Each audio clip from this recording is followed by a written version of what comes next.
Bonjour, on va continuer notre série de vidéos concernant la gestion commerciale Angular 8 Spring Boot. Donc là, nous sommes arrivés autrefois à créer les modèles. On a créé l'article, catégorie, client, fournisseur, sous-catégorie. Donc, on n'a pas des attributs là, donc on va commencer par l'entité client. Ok là? Donc là, j'ai déjà fait ce programme-là, donc juste ici là, client. Donc, pour le client, on a l'ID, les billets, l'adresse, téléphone. Ok, là, donc on va prendre ça.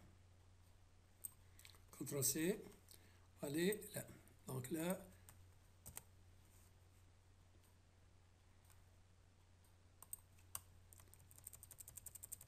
on va mettre string. Ok, là. Donc, on a l'entité client. Donc, une fois qu'on a créé l'entité client, on va créer le service client là. Client. Donc, pour le service,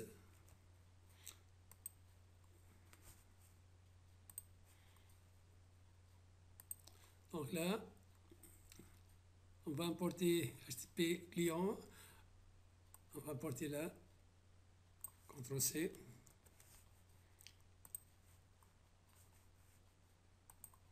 CTRL V, on va appeler HTTP client, observable, et là on a les clients, c'est tout dans l'entité, au-dessus modèle, là, on a changé là, et client. Ok là, maintenant on va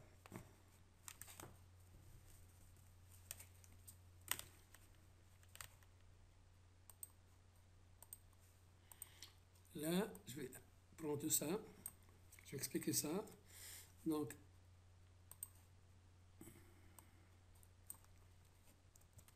qu'est-ce qu'on a? On a, donc, il manque quelque chose ici, donc, il manque un groupe là.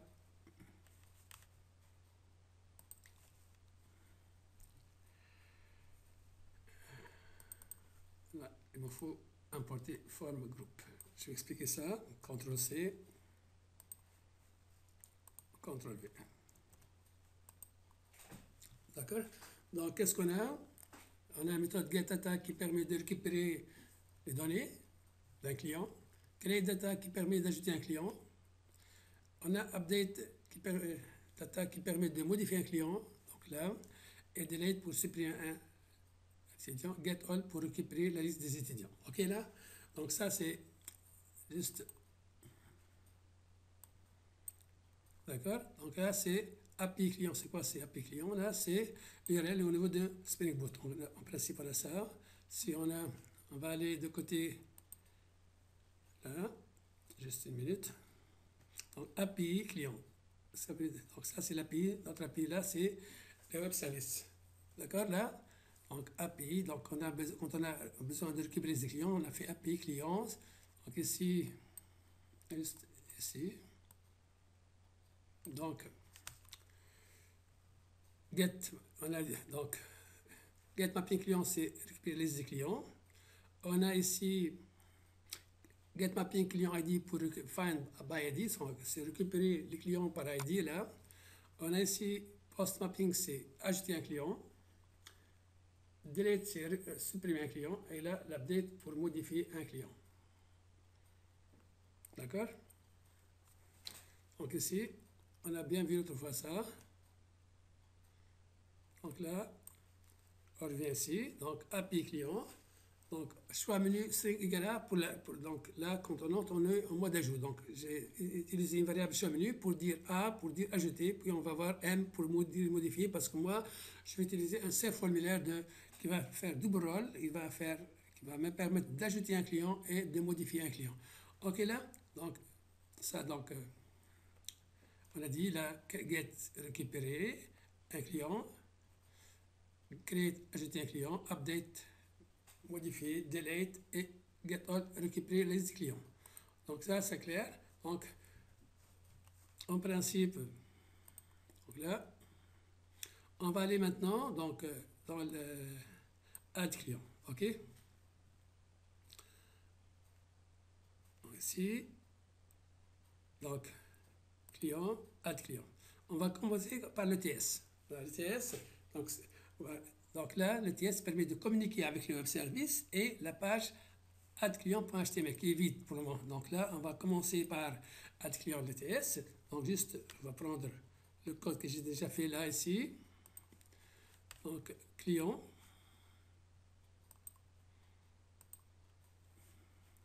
LTS. OK, là, TypeScript.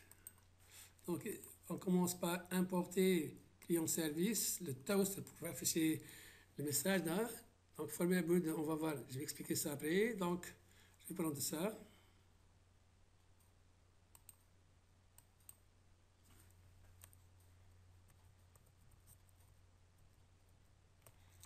CTRL-C.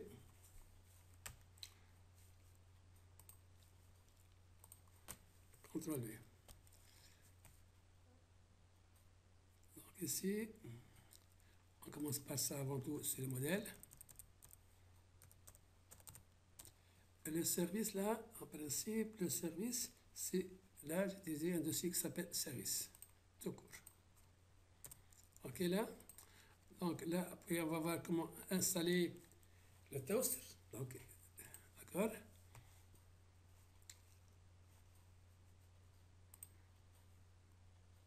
Là, j'ai utilisé Form Builder. Donc, Form Builder, c'est donc là, c'est un formulaire. Donc, il utilise Reactive Forms. Donc là, c'est quoi Reactive Forms? Donc, Reactive Forms, donc, provide modèle driven. Donc là, c'est quoi? Donc, j'ai converti ça. Donc, j'ai expliqué ça en français. Donc là, donc, si vous voulez savoir c'est quoi Reactive Forms, donc il faut aller au niveau de site Angular et de voir tout ce code-là. D'accord là? Comment créer là? Donc, import Reactive Form, on va voir après comment on a fait ça. D'accord? Donc, ici, c'est quoi? Donc, on dit là, on peut créer des formulaires dans Angular en utilisant une approche réactive en définissant le modèle de formulaire. Donc, le modèle de formulaire, c'est quoi? C'est là, vous créez ici le formulaire de type Form Builder. D'accord? Donc, quoi encore? Et la validation dans notre code de composants, c'est-à-dire la validation, c'est fait aussi, là, on va voir après, c'est ça, d'accord? Donc là, vous créez un formulaire, on va voir après comment on a fait ça, donc c'est donc ça. Puis, c'est quoi? Les formulaires sont réactifs de faire des formulaires basés sur des modèles. Généralement, quand on utilise des formulaires basés sur les modèles, on utilise ng modèle. Donc, on utilise des modèles basés sur réactifs, on va voir après, on utilise les form builder, d'accord? Donc, les formulaires réactifs de faire des formulaires basés sur des modèles de différentes manières. Les formes réactives offrent plus de prévisibilité avec un accès synchrone au modèle de données.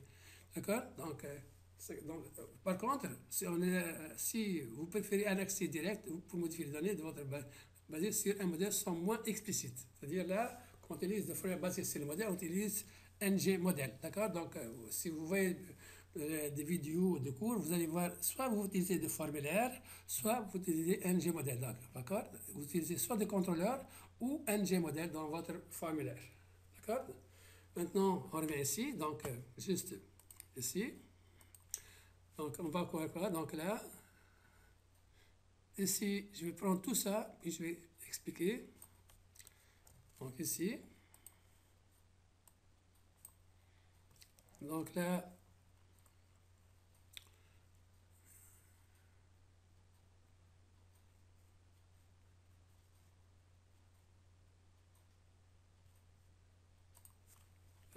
on a A, parce que j'ai changé ici. Donc si on a, donc je vais expliquer ça. Donc là,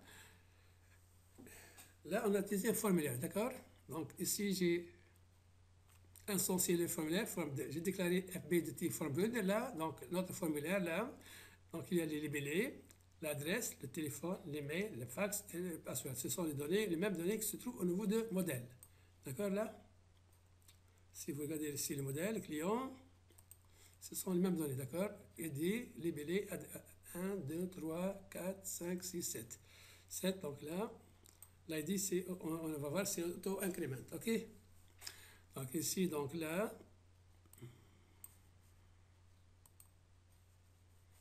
ici, donc là, ok, donc info, NG, donc l'ETS, quand vous exécutez votre programme, la première chose à faire, c'est d'exécuter l'ETS. Donc ici, ng init, if this could be égal à this info form, c'est-à-dire si on est en mode ajout, donc je vais instancer mon formulaire, je vais vider mon formulaire, je vais déclarer mon formulaire libellé égal espace, l'adresse égale espace, tout ça. Maintenant, reset form, c'est pour effacer le formulaire. Donc là, en submit, on va faire this add data. This add data, c'est quoi là? Add data, c'est create data. Donc là, vous allez appeler le web service, create data. Donc vous avez là, le service, il est là, client. Donc add data, create data. D'accord là? Donc ici, qu'est-ce que je fais là, dans mon TS? Je dis là, donc là, je vais juste faire un test là. If, CTRL-C là, on submit, CTRL-V. If this could be égal à, donc je vais faire l'ajout. Else, j'ai fait la modification.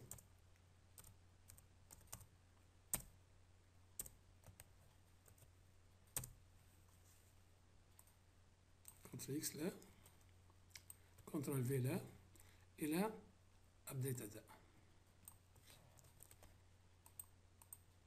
This, CTRL-V, update data. Je suis en mode ajout, j'ai fait add data, sinon update data. Add data de quoi? C'est quoi? Donc il va appeler quoi? Il va appeler le service. Donc j'ai ici, qu'est-ce que je fais là? Avant tout, donc j'ai appelé le service, j'ai instancé, donc j'ai importé le service, j'ai importé mon formulaire et là j'ai utilisé ngToaster. Donc on va voir comment ajouter ngToaster au niveau de notre projet. Ok là? Donc ngToaster permet de faire quoi? Donc d'afficher un message comme ça. Donc là, comment installer ngToaster? Donc npm install ngToaster. CTRL-C ici. Donc je viens dans mon projet ici. CTRL-V. npm install ngToaster-save.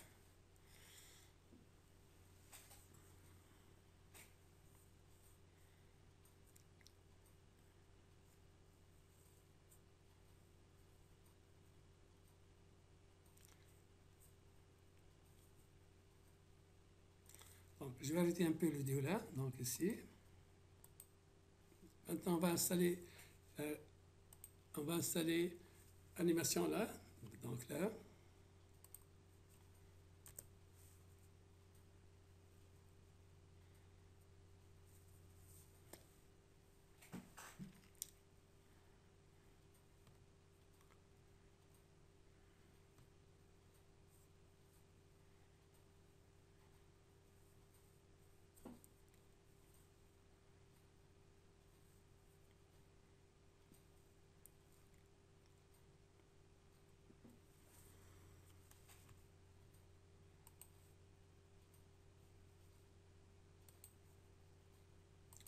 Donc ici, si on a installé ça, donc qu'est-ce que vous dites là? Il faut ajouter ça, donc il faut aller, au niveau d'Angular CLI.json et ajouter ça. D'accord? Là, on va CTRL-C. On va aller dans Angular.json.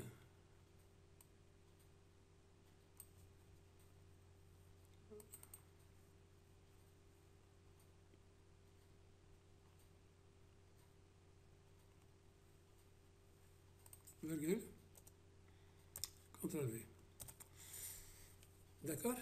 Donc, en principe, si on a fait ça, donc il fallait aussi aller à PP Modules là et ajouter le toaster. Donc là, on va ajouter quoi ici? On va ajouter, donc avant tout, Reactive for Module là. Donc, on va ajouter ça. CTRL-C.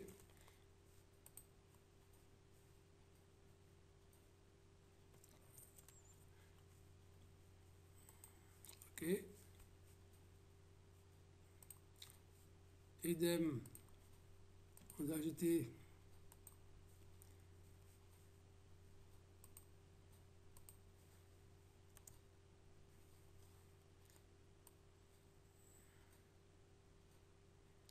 Forms module, donc là, pour pouvoir utiliser Form Builder là, CTRL V.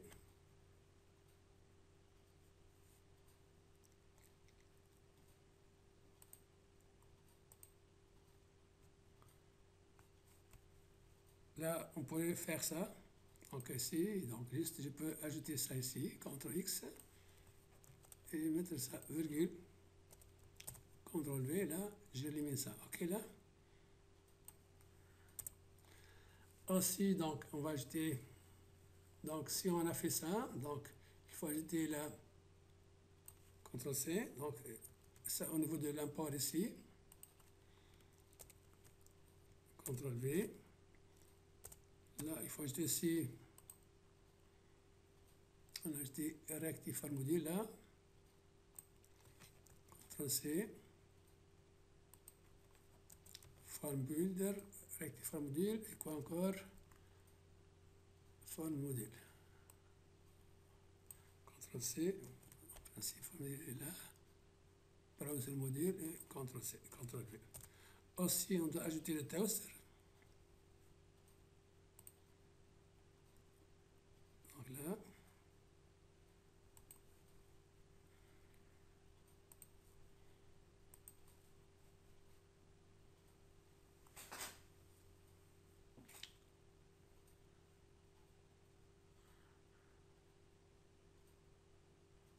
là,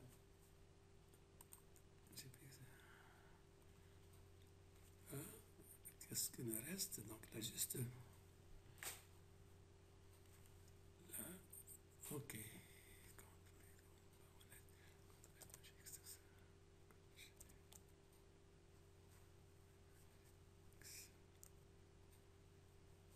Donc là, j'ai besoin de ça. CTRL C, CTRL V, et encore ici, juste là. On doit ajouter ça ici, en bas. C'est ça, c'est pas ça, donc on doit, oui, c'est ça. On doit ajouter ça, donc là,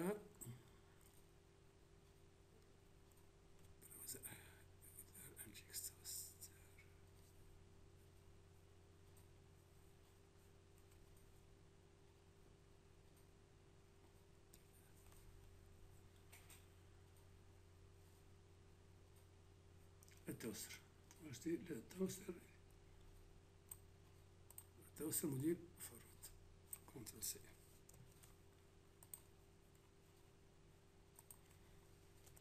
CTRL V.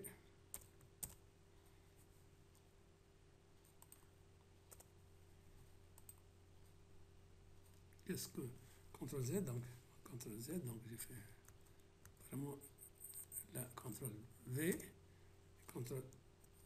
OK là, en principe, j'ai enregistré ça. OK. Maintenant, on va ajouter Bootstrap dans notre projet là. Donc,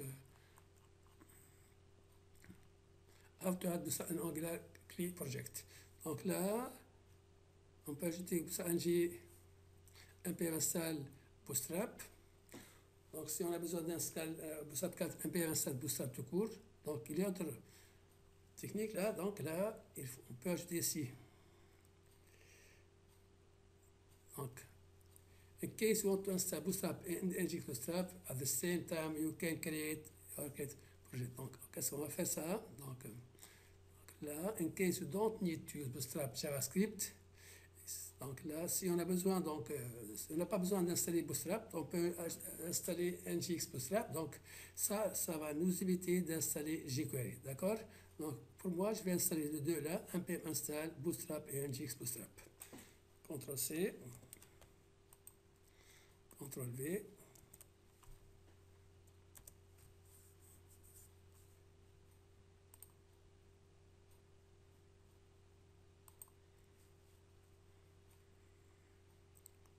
Ici, donc si on a ajouté ça, donc il faut ajouter ça, donc on va voir. Donc,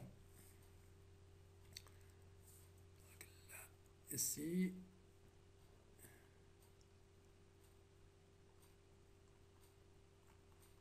C'est pas ça, donc il fallait ajouter ça.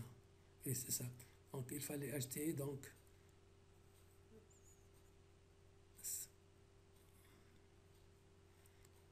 là, on va ajouter ça, OK? Au niveau d'Angular,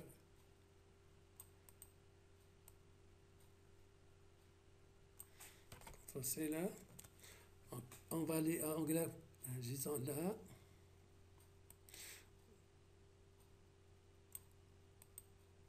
Et là, on va faire virgule, CTRL V, on va ajouter Bootstrap. On supprime là le virgule. Donc ici, donc, si on regarde ici dans notre module là, dans notre module, on va voir bien qu'on a installé on a un dossier qui s'appelle Bootstrap. Bootstrap. Voilà. D'accord? Liste, CSS. D'accord? Et Bootstrap, min.css. Est-ce qu'on a ça? Oui, il est là. D'accord? Aussi, donc, NGX Toaster. Donc, si vous voulez voir NGX Toaster, il est là en principe. Descendez un peu en bas. Vous allez voir NGX Toaster qui était déjà installé. NGX.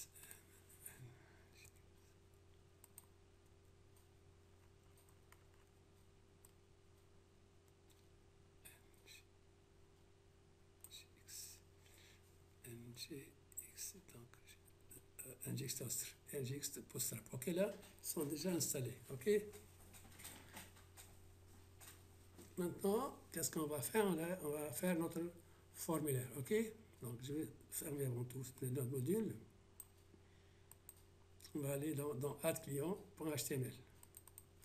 D'accord? Là, donc, je vais supprimer ça. Et je vais ajouter le code ici.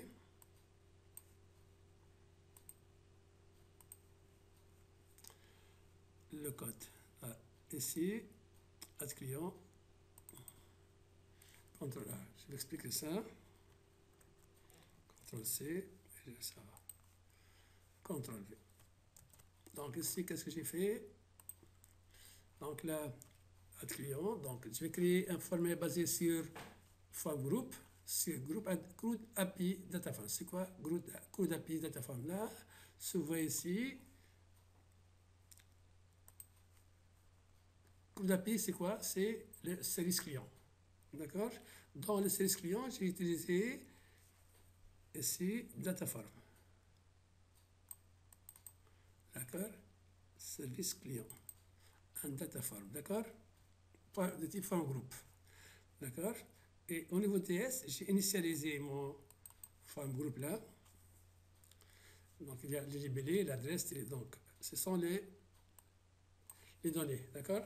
Donc j'ai besoin pour ajouter un client. Ici, donc si je fais ainsi, donc là, c'est quoi? Donc form group. D'accord? NGX submit, donc c'est quand on clique sur le bouton submit, on va générer la fonction on submit. La fonction on submit, elle est là. Donc là, on submit, qu'est-ce que j'ai là? On submit. Donc si on est en mode ajout, il va faire add data, sinon il va faire update data. Et update data, c'est quoi? Ils sont là. Add data pour ajouter là, et là c'est pour modifier. Là, vous voyez le toaster, c'est-à-dire quand vous ajoutez, il va afficher un message, validation faite avec CC, donc la modification faite avec un succès, modification faite. Modification. OK? Enregistrer ça. Donc là, qu'est-ce que j'en ai? Donc là, ce sont les champs, d'accord? Donc là, les libellés, adresse, téléphone, email, fax, login et password. D'accord? Là, c'est quoi form control? Ça, c'est le nom de champ qu'on a utilisé ici. Donc là, ce sont des contrôleurs. J'ai dit là, ici, là, c'est ça. C'est le libellé et l'adresse. D'accord? Pour spécifier à chaque champ au niveau de mon data form, il faut utiliser l'option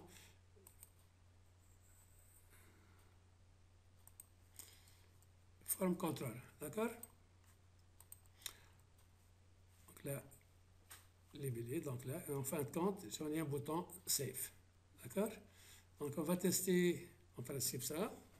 Juste, je vais voir avant. Donc, Pour tester, donc ici, donc là, ici, je prends le sélecteur là, CTRL C, je viens ici,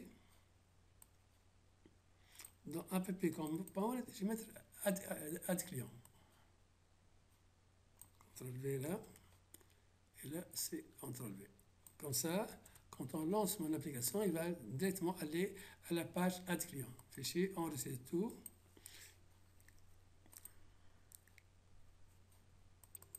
Donc, on va tester le programme là. Donc, quand on fait CTRL C, je fais ngserve. Moi, j'ai en principe, je vais lancer mon programme, mon application, je vais juste aller à la page client, d'accord? App add client, d'accord? En principe, on va voir comment ça va donner.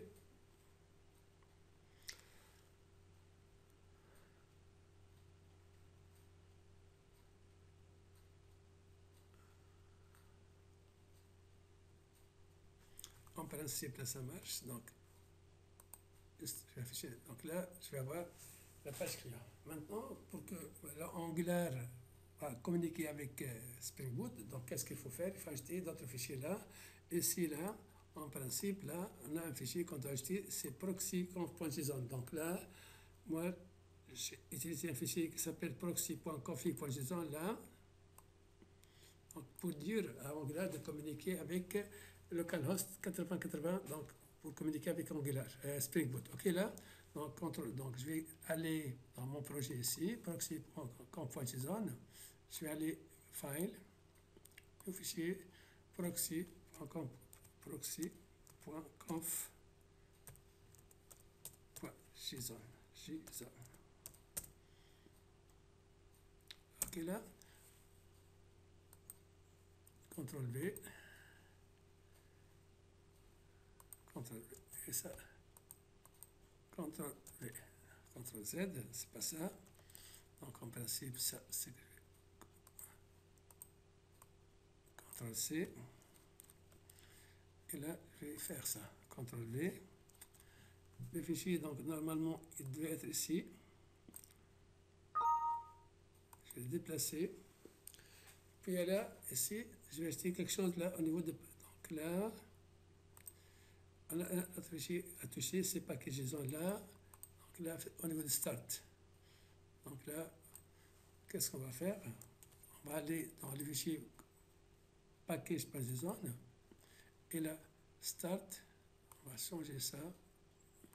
C'est plus un ngserve, donc proxy config, proxy.conf.json. Le fichier que j'ai utilisé, que j'ai créé, c'est proxy.conf.json, donc c'est ça en principe, ou ça, proxy.conf.json, donc proxy.conf.json. Ok là?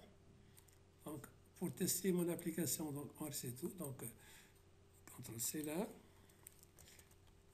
Oui, on va faire npm start. Dorénavant, donc on va faire npm start pour lancer mon application là. npm start, qu'est-ce qu'il va dire là? Il va dire ngserve proxy config proxy.conf.json. Proxy.conf.json. Ok là? On va voir maintenant qu'est-ce que ça va donner là.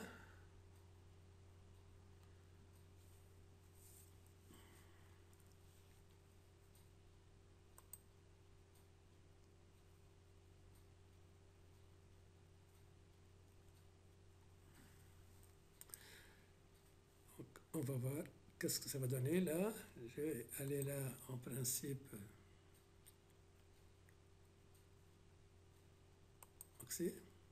Ici, on va faire labeler client Société X, adresse tennis. Donc juste, je vais le console pour voir après s'il y a des erreurs là. Téléphone, donc c'est n'importe quoi. Les mails, c'est fax, login et le mot de passe. Ok là. Ok, là, il dit enable, apparemment, il n'a pas pu aller, il n'a pas pu communiquer avec un Spring Boot. En principe, donc on va voir s'il a communiqué ou non. Donc là, on va aller de côté de la base. Il a raison, donc apparemment, on va voir ici. Admin. On va aller vers la base client. Avant tout, on va tester ce que Spring Boot il est exécuté. Donc apparemment, c'est Spring Boot qui n'est pas lancé.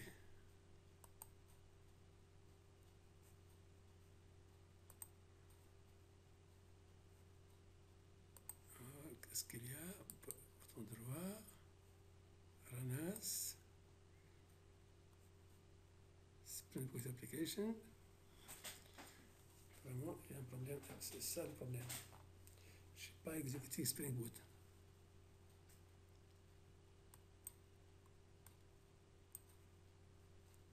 Qu'est-ce qu'il y a?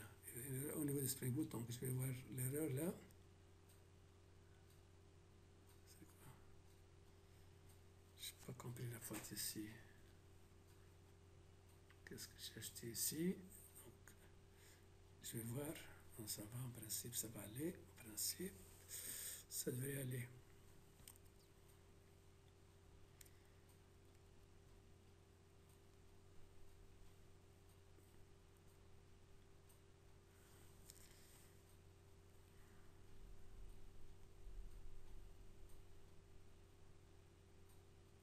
Tout à l'heure, j'ai oublié de lancer Spring Boot, donc là, en principe, c'est pour cette raison-là qu'il n'a pas pu marcher. Donc, c'est running. Ça va. Donc, si je reviens ici dans mon application, je vais aller au niveau de mon stock. Je fais Save ici. Qu'est-ce qu'il dit? Il y a une erreur. C'est quoi l'erreur là?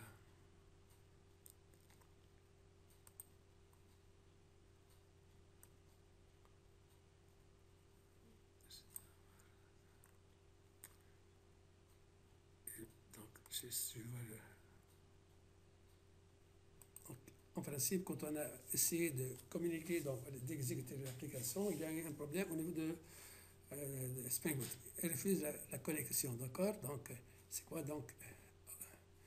Parce que, a priori, il y a donc, la conception au niveau de la base ici, c'est pas la même. Donc là, les données au niveau de mon application ici, donc si je vais au niveau du modèle là, modèle, au niveau des clients, donc il y a des informations qui manquent. Adresse, email, fax, ID, librairie, login, pour ça c'est ça, téléphone.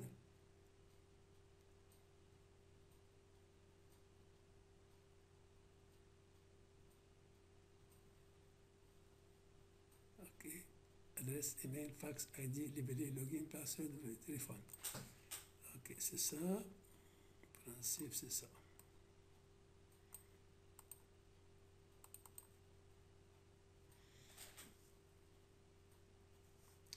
Donc, par contre, quand je vais au niveau de la base, ici, a priori, c'est pas la même chose. Si je vais au niveau de la base ici, DB stock, là, donc qu'est-ce que je vais faire? Je vais changer la base. Donc ici, au niveau de l'application Spring Boot, je vais changer la base. DB post. Je vais l'appeler DB post. DB post. D'accord, CTRL Z, donc c'est en principe c'est ça. DB post. Je vais l'appeler BDD post.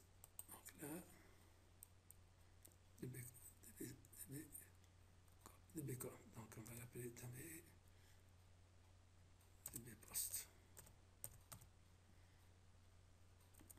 Est-ce qu'on a une base qui s'appelle DB post avant ou non?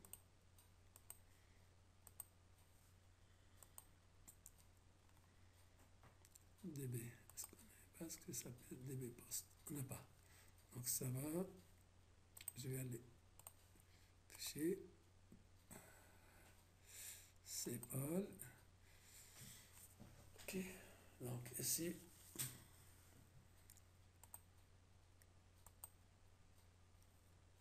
d'accord, j'ai lancé l'application de nouveau, Run, Spring Boot Application.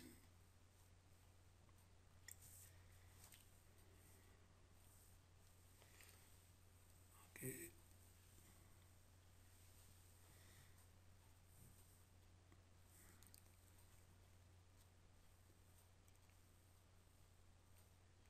Qu'est-ce qu'il y a?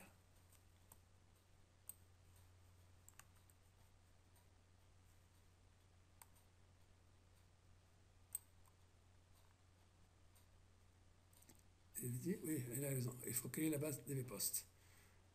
Il a raison, donc on doit créer la base. Il a raison. Donc, nouvelle base de données, je vais l'appeler DB Post. Créer. Donc, je vais relancer de nouveau mon application ici. D'accord.